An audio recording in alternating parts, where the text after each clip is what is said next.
This is the After Party, live with Kim McAllister. Pick a couch, grab a drink, and settle into the conversation.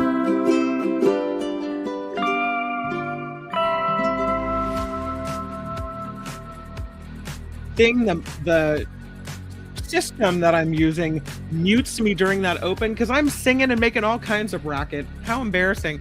Let's hope the system works and you can't really hear what I'm doing during the opening. Hi everybody, it's the After Party Live. It's Trivia Thursday, woo! And I've got some great and interesting stories to present to you today. Hello to everybody in the chat. Thank you for being here. Thanks for your patience, and let's rock and roll. The first story I have for you today is about this disappearing island. There is a memorial, an honoring of this island happening, and a statue now built. Take a look at the beauty of that. I had to do this story, if only because this picture is absolutely amazing. This is called the Solomon Siren, and it's in remembrance, it's built, of Kale Island, which submerged a decade ago in the Solomon Islands. The artist, Jason DeCaires Taylor, and this whole thing is meant to honor Kale Island. Rising sea levels submerged this island more than 10 years ago. It was a 50,000 square meter island, part of the Solomon Islands. It was once home to a small community, and it is one of the first documented islands in the world to be lost to sea level rise. And this is a condition, by the way, that affects the rest of the Solomon Islands as well. Since 2008, more than 26,000 people across the Solomon Islands chain have been forced to leave their homes and relocate due to the ocean creeping up and up and up, and also extreme weather. This according to the Smithsonian Magazine and the Telegraph as well. The Solomon Islands resident, a climate activist named Gladys Habu-Bartlett, wrote, "With its white sandy beaches, clear waters, and lush forests, Kale was a jewel between the ocean and the sky. It was a much-loved spot for people living on the northwest of the Solomon Islands, Isabel Province. It was a significant part of our cultural heritage." So you can see there this statue, this Solomon Siren, kind of showing up. You can see the bottom of it. But then, depending on the tides and the conditions, the Solomon Siren starts to get swallowed. Can you believe that was once such a robust island with people and a forest and everything else? And look at what has happened now. Yeah. So here's this picture of it. You can see the bottom. That must be at low tide. And this must be as the tide is arising. Even the Solomon Siren partially covered up.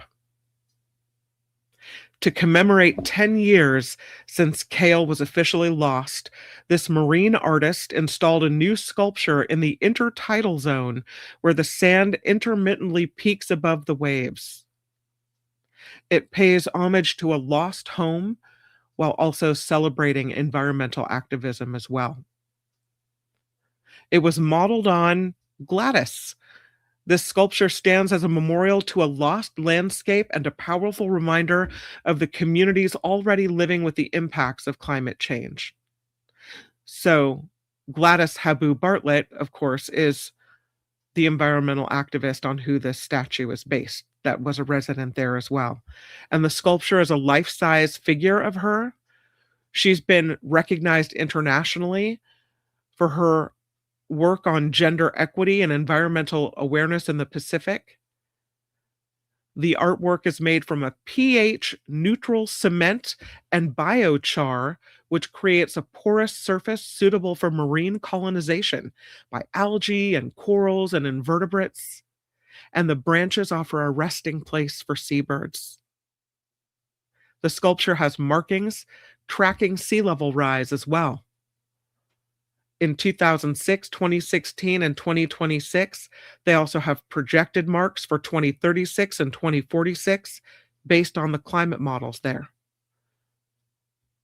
Global sea levels, according to a UN report, are rising today at twice the rate of a decade ago.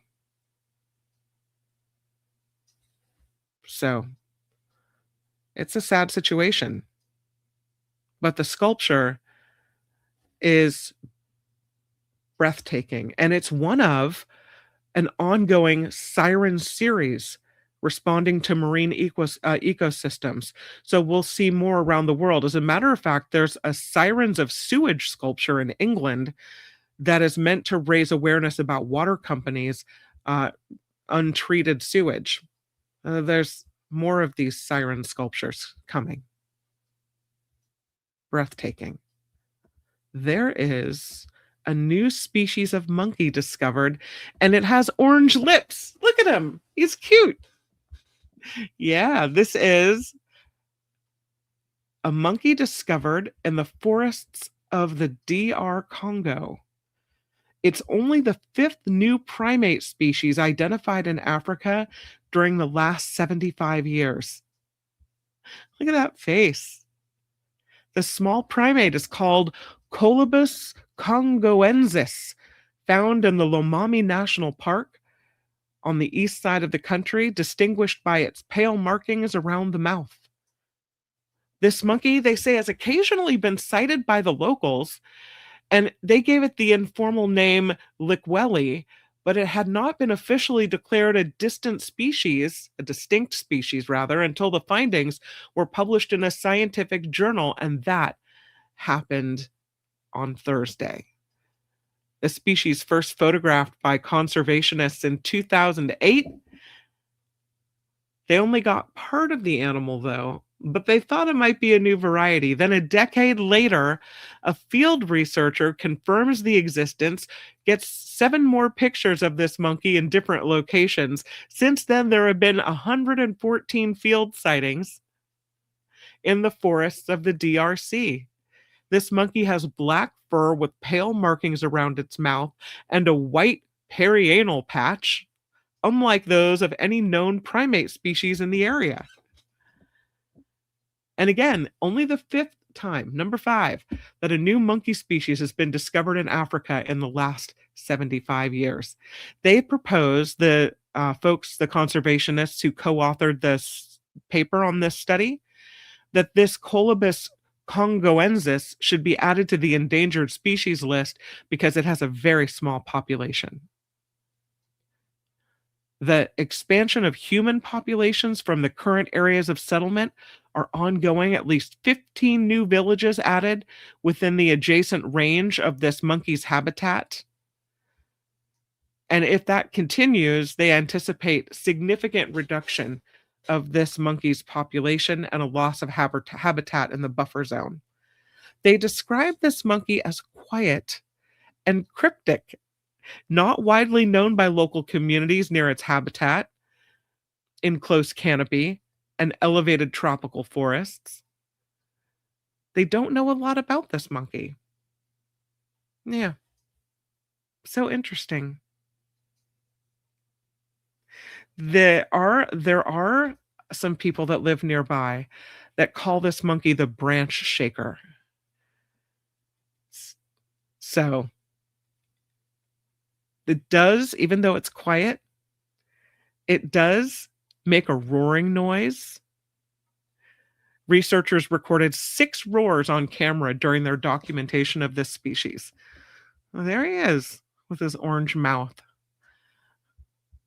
All right, I'll do one more story before we jump over to make sure we have enough time for trivia. It's kind of a weird picture, but you can see there's an iguana on the counter at FedEx. I don't think that iguana is supposed to be there. As a matter of fact, it scared the holy bejesus out of the worker at FedEx. This happened in Tennessee at a FedEx store. Workers went running for cover when a large iguana burst through a box and took off running through the store.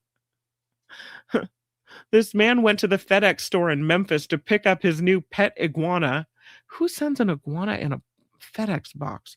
The employees asked to see what was inside the box labeled live animal. And there's a video recorded at the scene showing one of the workers, or the man who I guess was expecting the iguana, the customer, opening the box and starting to remove the iguana from a bag when the lizard suddenly bursts out and dashes behind the counter. And really, who can fault the iguana? It's been cooped up in a box. That's not where animals should be. The footage shows panicked employees running for cover. They're probably thinking, what the hell is that? He was bigger, way bigger than I expected, said Roderick Duncan. So it was a shock to me when he took off running. I probably could have grabbed him, but it shocked me too. So he just got loose in the facility. He said everybody was laughing. I don't know about this one. You want to see the moment the iguana burst through out of the box? I had the video. It's embedded in a TV news report, but perhaps you will enjoy. Here's what it looks like. What you gonna do with this big thing? I got a thing for him. What the hell? How big is he now? Possibly about 6 feet. What the hell? Don't open it up. You know what I'm saying? Flip it over. What you asking for a knife for? I would imagine the iguana's freaking out inside that box. We gonna slice it up if we have to. Iguana. Iguana. Okay, get ready. Here he goes. Does that look safe for a live animal? Because it doesn't to me. Wow, this one big. This one big.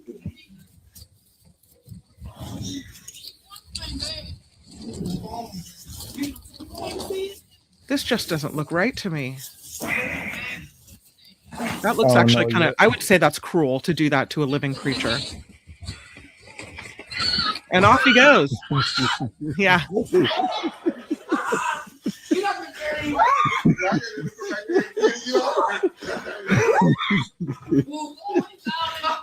get the iguana, baby. He came back. He came back.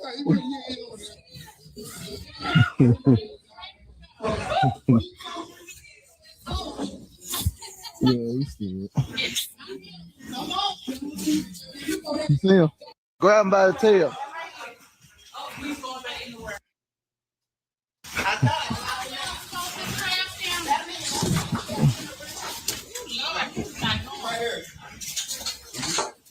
You can't go nowhere. All right. Oh, poor iguana.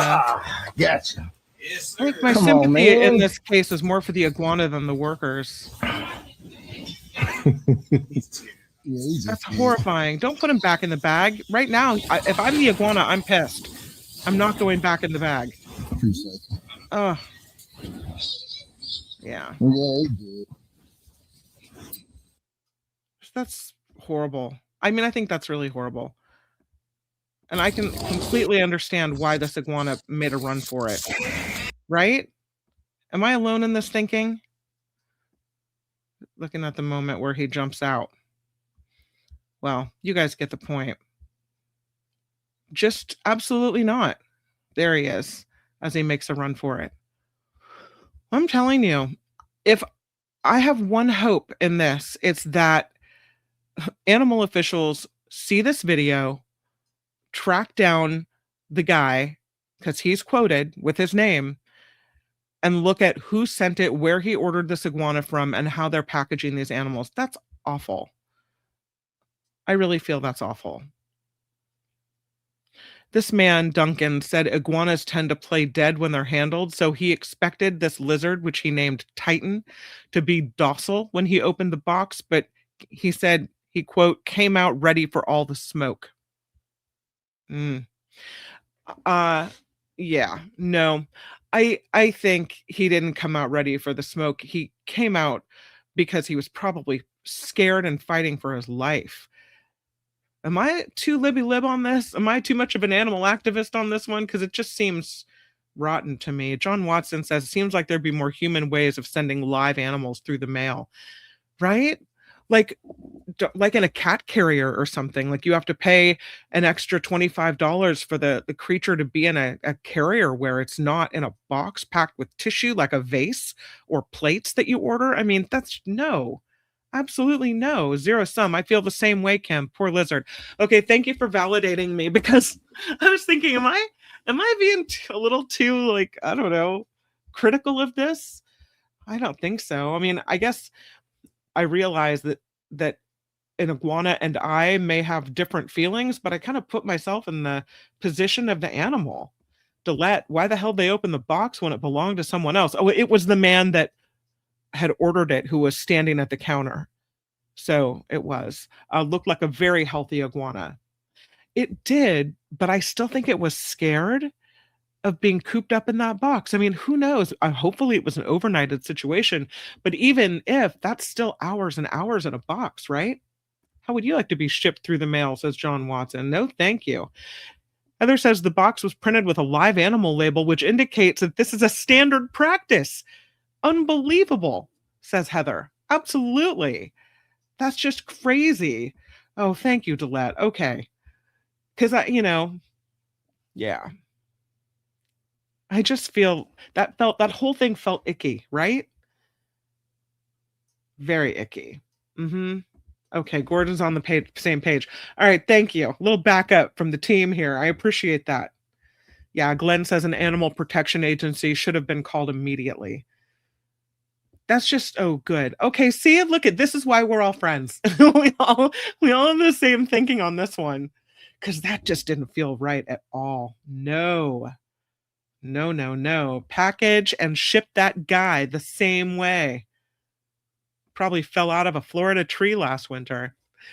So this happened in Tennessee, but I was thinking that too, Cameo. If he was in Florida, he wouldn't have to have anything shipped to him. He could just go and pluck one out of the trees, right? Blue Spark says they have feelings, they feel pain and suffering.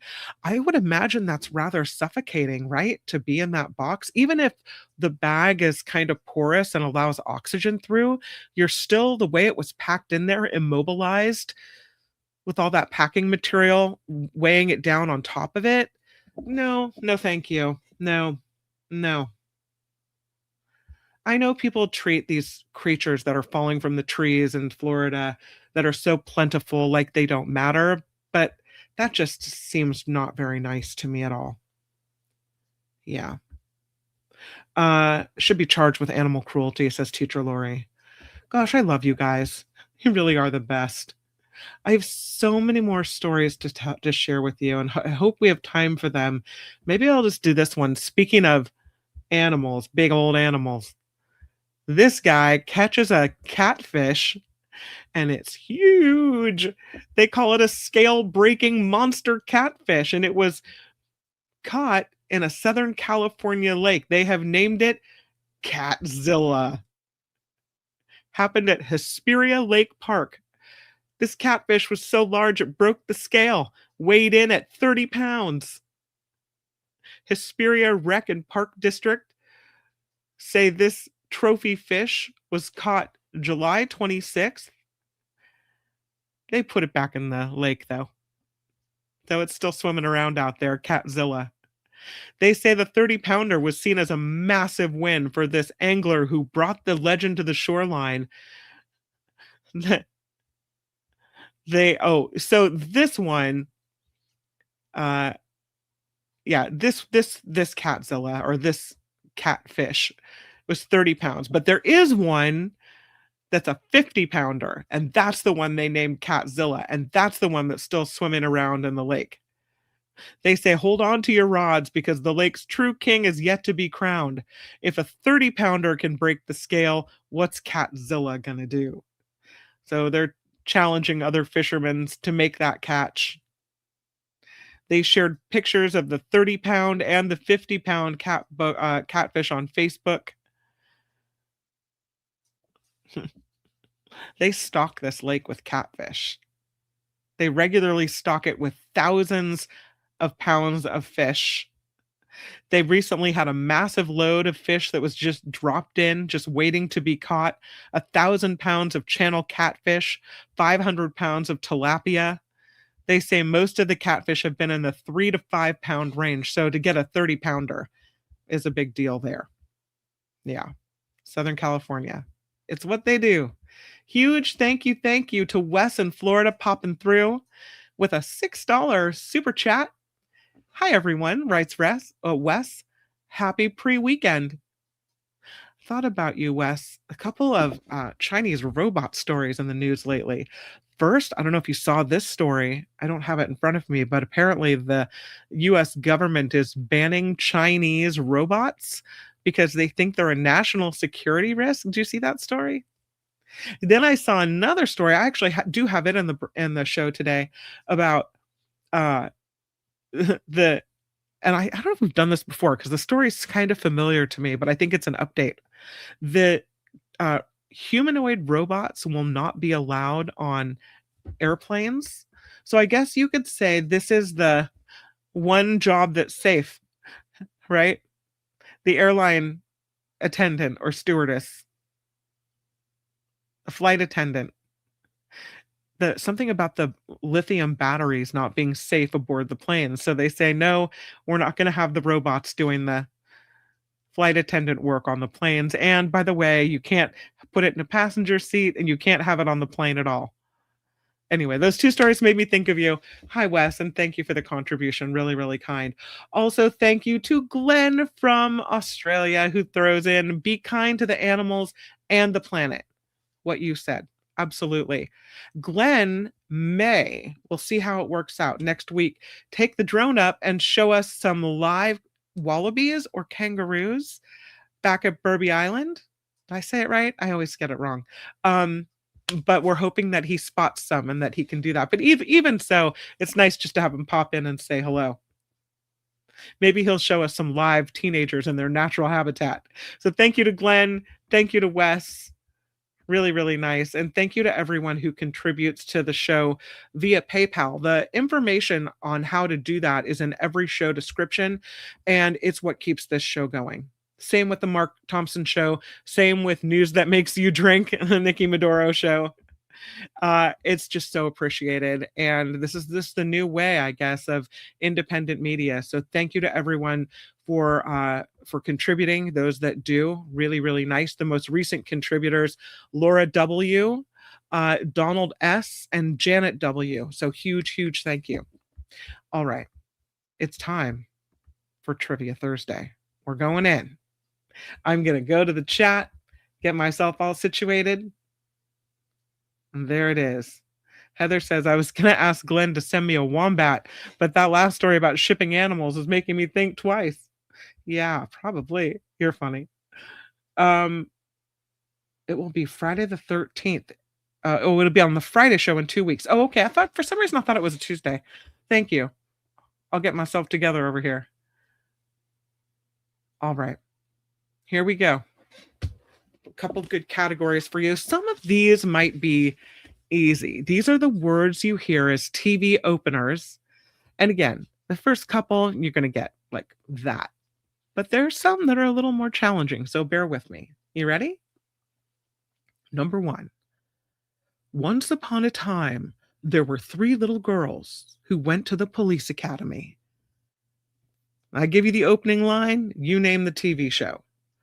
Once upon a time, there were 3 little girls who went to the police academy.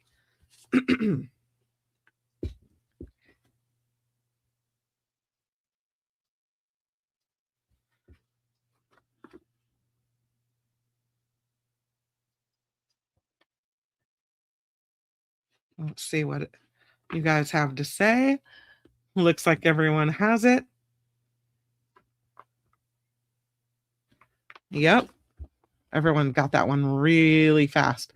First one on my screen to have it is going to be JT. Charlie's Angels is correct. JT, look at you go. Yeah. John Watson has it too. So does Ren, SJ Lola, Eileen. I've got Cameo and Glenn and Vanessa and Blue Spark. Nancy has it. So does Tammy. What this is. Delette. Sandy, Wes, Uncle Jim, Eileen, Nullifidian. Look at you guys. Gordon, Blue Spark, Teacher Lori. All right, next one. Again, I give you the opening line, you name the TV show. This one, everyone's going to get this one. I hope. In the criminal justice system, the people are represented by two separate yet equally important groups. In the criminal justice system, the people are represented by two separate yet equally important groups. I need a deeper voice for that one.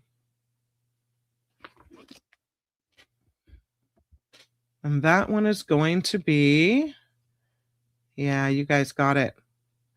I see Wes first to the punch with this one, Law and Order. Wes, right on. Followed by John Watson and Vanessa and Eileen and Delette. Nullifidian has it. Glenn has it.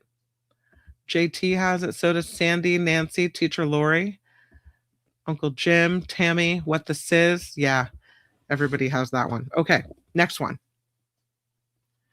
What you are about to see is not a news broadcast. What you are about to see is not a news broadcast.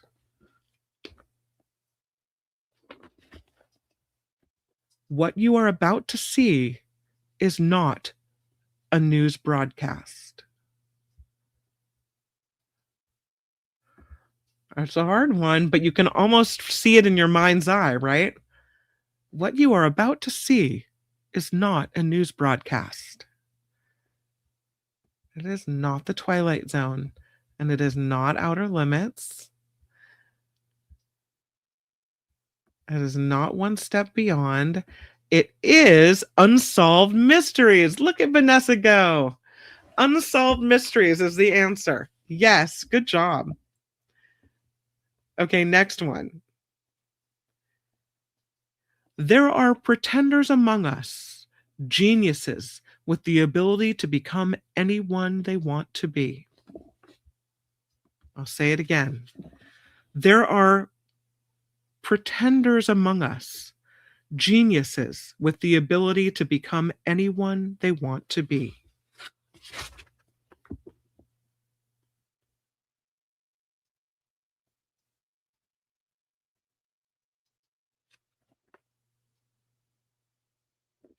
You guys got it? Yeah, somebody has it. I see it. Looks like Nullifidian is the first to the punch here. The Pretender. Is it called The Pretender? It's called, yeah, The Pretender. It was on from 1996 to 2000. Nullifidian has it. So does Teacher Lori. So does Gordon. Well done. Okay. Next one. You got big dreams? You want fame? Well, fame costs. And right here is where you start paying in sweat. Repeat. You got big dreams? You want fame? Well, fame costs. And right here is where you start paying in sweat. Looks like a lot of people got this one. Vanessa again says fame. Well done, Vanessa. Fame is correct. Wes has fame as well. Delette has it too. So does Nancy and Eileen. SJ Lola has it. Gordon has it. What the Sizzle has it. I saw you. Well done. Next one. In time of the ancient gods, warlords, and kings, a land in turmoil cried out for a hero. In time of the ancient gods, warlords, and kings, a land in turmoil cried out for a hero.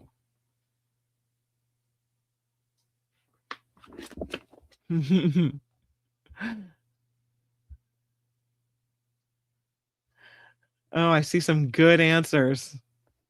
I'll say it one more time. In time of ancient gods, warlords, and kings, a land in turmoil cried out for a hero? And the answer is Xena Warrior Princess. It was on from 1995 to 2001.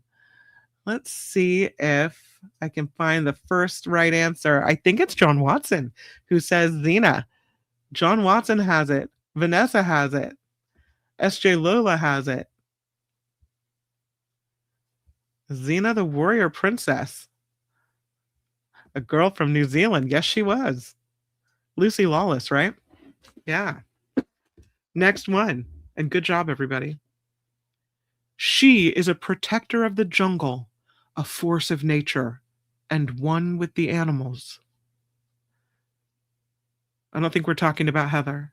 She is a protector of the jungle, a force of nature, and one with the animals.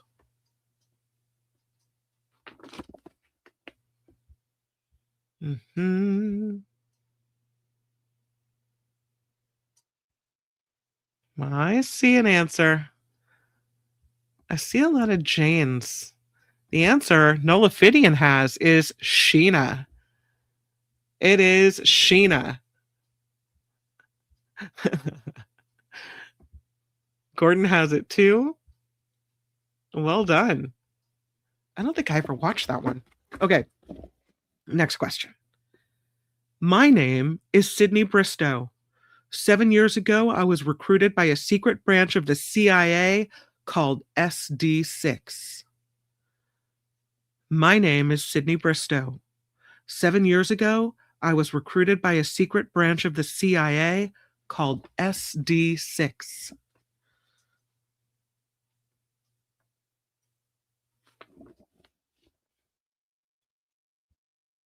I used to love this show, but I would not remember this opener. Teacher Lori did, though. I think Teacher Lori first to the punch on this one. Yeah, the answer is Alias. The Jennifer Garner show was on from 2001 to 2006. Teacher Lori first to the punch there, followed by Chris Home. Rev P has it. Hey, Rev. Eileen has it. Nancy has it. And Gordon has it. Heather has it. Yeah. Oh, you guys didn't get that one? Alias? That was a good one. It always cracked me up on that show how, like, one day she was at home and, like, 5 minutes later she was in, Russia, and 5 minutes later she's in Romania. Like, she was all over the place, and it took no time at all. Yeah. I thought I watched more TV than this. I love that show too. Okay. Next question. Here we go.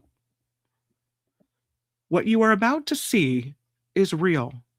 The litigants on the screen are not actors. They are genuine citizens who, having filed their claims in a real small claims court, have been persuaded to drop their suits there and have them settled here, in this forum.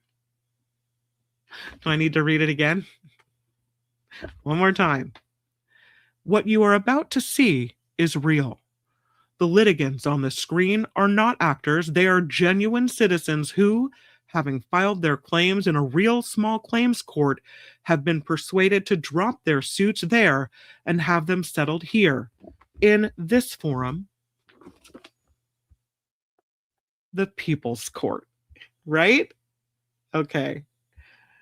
Hopefully you guys got that. Let's see who got it first. And that would be Cameo. Have them settled here in People's Court. Yes, Cameo has it. Followed by John Slade, followed by Wes and Heather and Nancy. Who else has it? Vanessa and Rev and Ren and Nullifidian. JT has it and Chris Holm has it. What's up, Chris Holm? Teacher Lori has it. Yeah. Uncle Jim has it. People's Court. Was that Judge Wapner? Vanessa has it. Eileen has it. People's Court, or Court People's. Yes.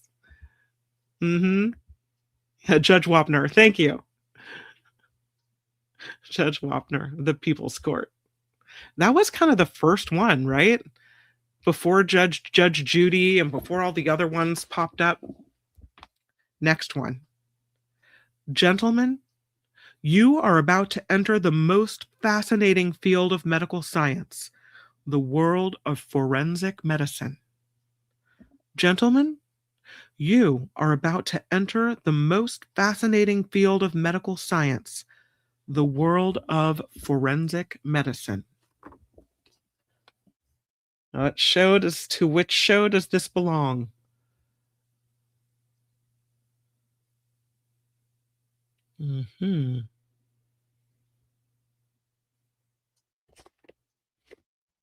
I see Vanessa first to the punch again. I think Vanessa has it. The show is Quincy M.E., not M.D., but I'll still take it. It was on from 1976 to 1983. Quincy M.E. for Medical Examiner. Vanessa has it. So does Nola Fidian. So does Tammy. So does John Slade. Yvonne has it. S.J. Lola has it. Teacher Lori has it. Gordon has it as well. Yep. Quincy was pretty good. Something Emmy. Sure, with the sizzle. That's exactly right.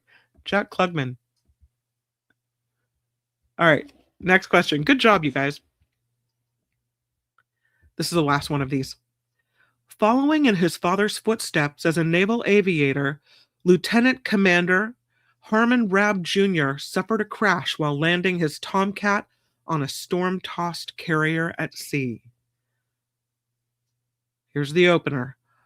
Following in his father's footsteps as a naval aviator, Lieutenant Commander Harmon Rabb Jr. suffered a crash while landing his Tomcat on a storm-tossed carrier at sea. I see a lot of them already. The answer is JAG. It was on from 1995 to 2005. Let's see who got it first. Looks like we're rolling in with Rev P. Says JAG. That is correct. Harmon Rabb Jr. Rev P, followed by Chris Holm. And Nancy has it. Nola Fidian is on it. John Slade has it. SJ. Teacher Lori. Ooh, Airwolf was a good answer too. JAG, says Gordon. That's right. Well done. Okay. New topic. Fresh questions. You ready? This is called Take My Leave. And every answer has the word leaf or leave. L-E-A-V-E or L-E-A-F. All right? What objects, when properly swirled, are said to predict the future? What objects, when properly swirled, are said to predict the future?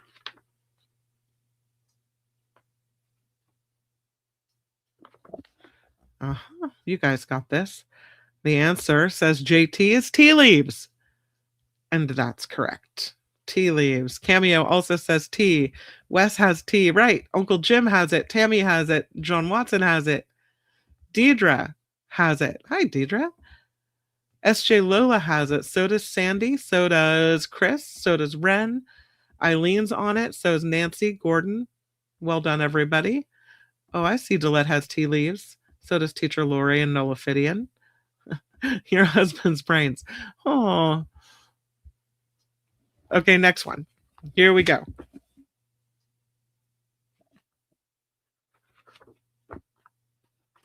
Thought I lost it for a second. What product would you need if you were literally gilding the lily?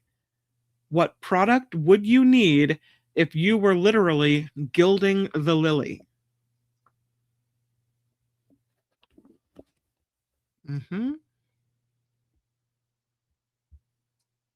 You would need gold, says Chris Holm. Yes, or gold leaf, says Deidre. That is correct. Both answers are right. Cameo has it. So does Ren. But remember, the answers are supposed to have either leaf or leave. SJ Lola has it. Eileen has it. JT has it. So does Nancy. So does Uncle Jim. So does Nola Fidian. Vanessa has it. Oh my. Deidre has it. So does Sandy. And Heather. And Gordon. And Teacher Lori. Right on. Next question. What collection of poems got Walt Whitman fired from his job at the Department of the Interior in 1865 for writing dirty books? What collection of poems got Walt Whitman fired from his job at the Department of the Interior in 1865 for writing dirty books?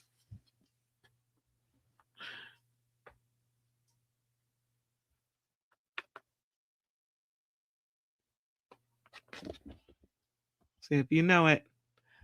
Oh, yeah. Somebody knows of the dirty books.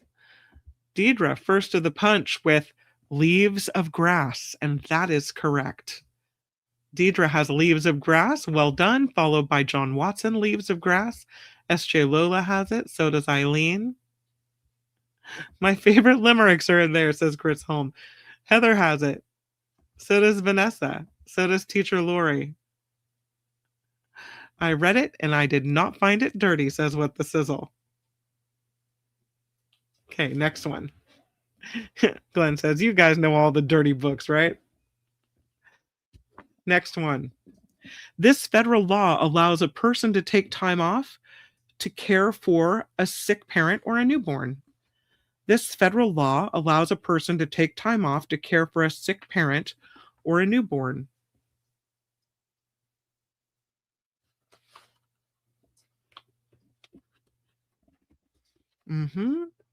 I see you guys writing it. It is FMLA, the Family and Medical Leave Act of 1993.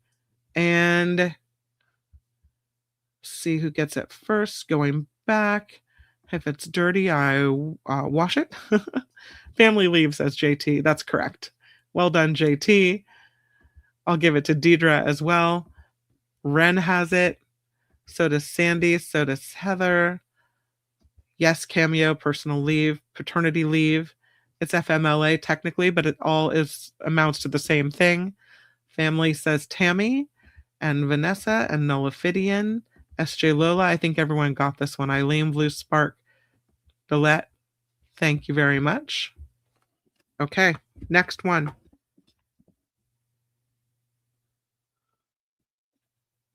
What rhymed warning to hikers might prevent rash action?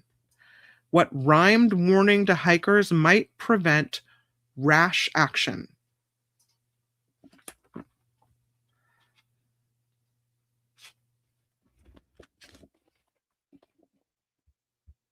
It's a rhymed warning that might prevent a rash. You got it? I see it coming through. Is it Heather that's first? Oh, Deidre. Leaves of 3, she writes. That's correct. The full rhyme is leaves of 3, leave it be. Leaves of 3, let them be. Leaves of 3, let them be. Deidre, followed by Heather. Yep. Oh, she put it in 2 sections, I see. JT, 3 leaves. Leaves of 3, let them be. Uncle Jim has it. So does SJ, Blue Spark. Reddit's gonna itch. Yeah. Leaves of 3, let it be. Ren has it. So does Teacher Lori. I'll give it to Sandy. Oh, you've been to the hospital with poison oak? Oh, no. That's horrible. Okay, next question. This classic TV show debuted October 4th of 1957, the same day the Soviet Union launched Sputnik 1. This classic TV show debuted October 4th of 1957, and that was the same day that the Soviet Union launched Sputnik 1. You guys got it. Leave it to Beaver. Oh, Wally. S.J. Lola first to the punch with Leave It to Beaver. Cameo has the Beav. So does JT. And Uncle Jim. And Nullifidian. And Nancy. And Sandy. Ren has it. Delette has it. So does Blue Spark. What the sizzle? Teacher Lori. Yeah. Okay, next one. Here we go. What professional sports team, one of the original 6 in its league, has sold out every game since 1946? Now, I don't know if when this was written, so this might have been might be false in current times, but as of a few years ago, what professional sports team, one of the original 6 in its league, has sold out every game since 1946? And this would be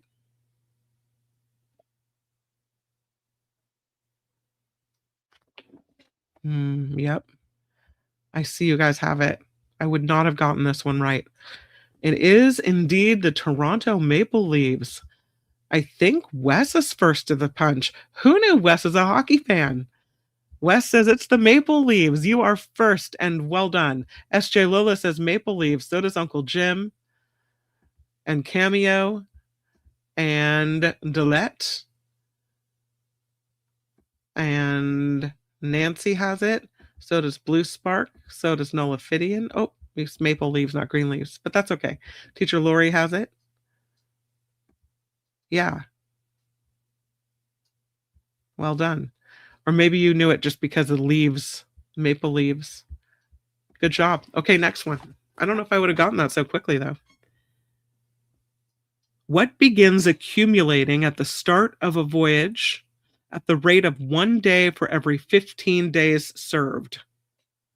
What begins accumulating at the start of a voyage at the rate of 1 day for every 15 days served? Where are my sailors? Who knows it? Blame Canada. JT says shore leave. Shore leave is correct. Well done, JT. Shore leave. Yes. Absolutely. Shore leave, says Ren. Yes, that's correct. Teacher Lori has shore leave. Wes says leave time. I thought you were in the Navy. Well, maybe they call it leave time. I don't know. The book says shore leave. John Slade has it. Gordon has it. SJ Lola has it. So does Nola Fidian. So does Vanessa. I blame you. Exactly. Well done. Oh, Wes was in the Army. My bad. I'm sorry. I'm sorry, my friend. Okay, next one. My dad was in the Navy. What 1945 hit melodrama starred Jean Tierney as an insanely jealous wife? What 1945 hit melodrama starred Jean Tierney as an insanely jealous wife? I've never seen this show. Has anyone seen this one? Somebody's seen this one. Leave Her to Heaven, says Eileen. That is correct. Leave Her to Heaven. Yes. Eileen has it. What the Sizzle has it. I would not have known this one. Yeah, Eileen nailed it. Absolutely. Good job. Next one. This first couple is said to have come up with the first fashion innovation. What did they wear? This first couple is said to have come up with the first fashion innovation. What did they wear?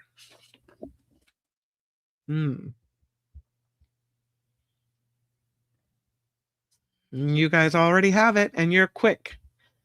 Speedy. Uncle Jim says fig leaf. Yep, they wore the fig leaves. Uncle Jim has it first, followed by Nola Fidian, Eileen, Ren, SJ. Blue Spark has it. So does JT. So does Delette. So does Gordon. So does Nancy. So does John Slade. Pajamas, suspenders. I don't know. Fig leaves. That is correct. Okay, and the last question of this Trivia Thursday. Here we go. In 2005, Joaquin Phoenix scored a hit with Walk the Line. But back in 1989, he was just a troubled kid in Parenthood. By what name was he listed in Parenthood's credits? In 2005, Joaquin Phoenix scored a hit with Walk the Line. But back in 1989, he was just a troubled kid in Parenthood.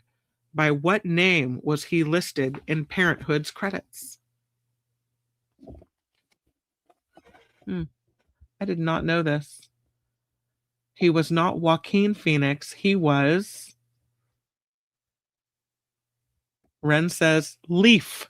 Yeah, he was Leaf Phoenix. That's correct.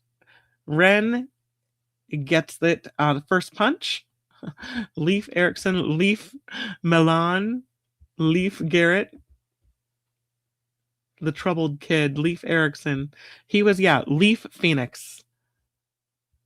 I remember Leif Garrett. Absolutely. All right. Good job, everybody. So awesome. Thank you for playing Trivia Thursday. And there it is. Thank you so much. That was fun. All right. I got another story to wrap things up. How about we do... which one will I do? Oh, by the way, I have some pictures to show you. My sister took this picture in Maui, and I think it is perfect. You see almost the texture of the sand and the colors in the sand and all the different blues of the ocean. You can see where Molokai starts on the right and the clouds and the sky. I just think this picture is so beautiful. And my daughter took this one. This is Baby Beach in Lahaina. I love that photo on a beautiful sunset, Hawaiian sunset. All right. How about if we do this story? The lotto of the day. Ready for it? This one is about a daily adventure. I guess you could call the lottery a daily adventure, right? This Virginia man said his daily adventure led to him winning a $500,000 prize from a scratch-off lottery ticket. He's from Midlothian, Virginia.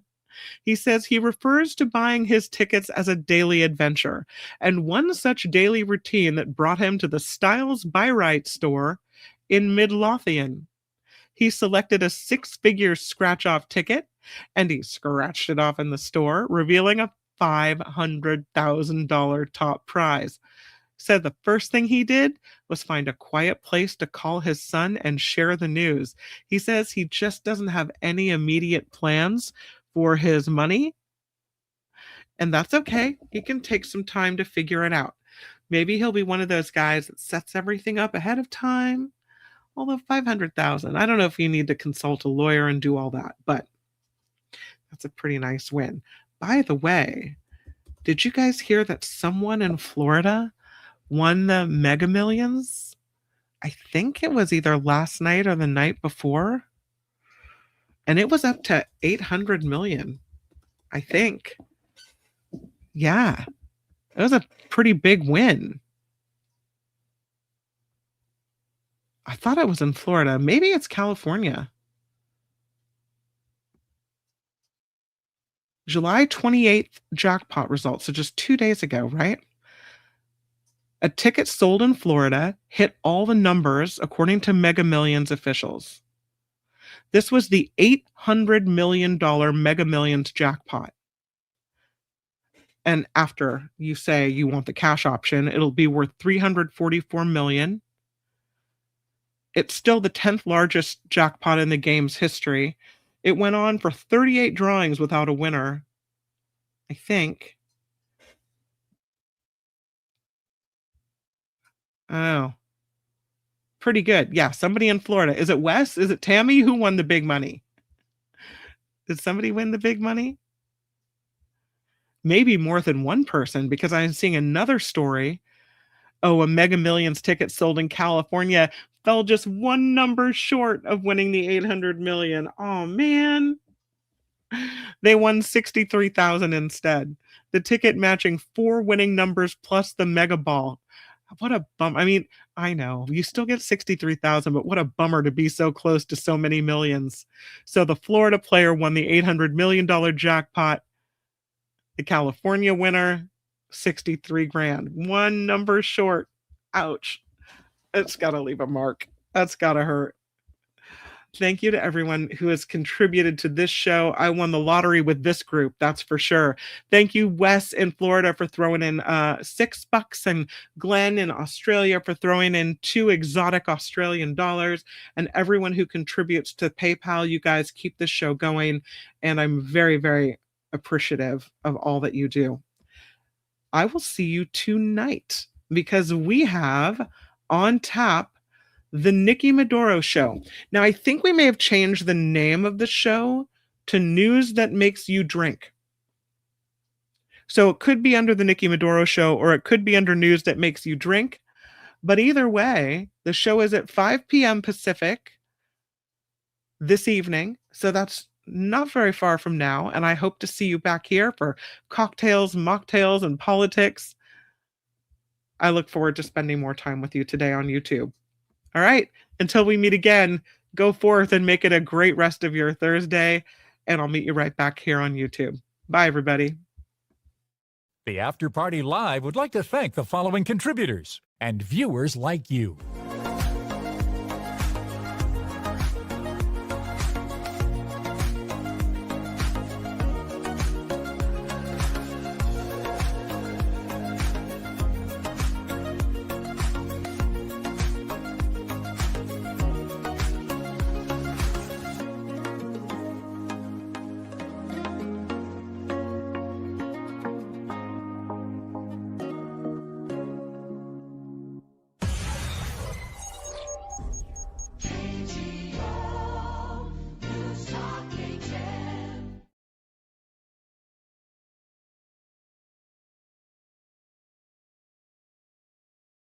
I have to come back on because I think I missed a birthday. Was it Harry's birthday today? I don't think I saw Harry in the chat, but just in case, I think we should Jacob it up, don't you think, for Harry? You requested a happy birthday song, so I'm gonna give you one. Happy birthday to you. Happy birthday to you. Happy birthday, happy birthday, happy birthdays to you.